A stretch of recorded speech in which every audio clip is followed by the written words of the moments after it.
we are gonna make some vanilla syrup.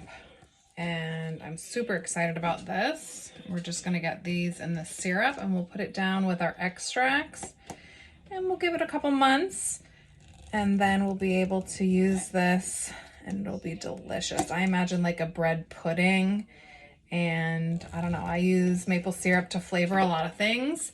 So it'll be nice to have another flavor profile in one of these syrups.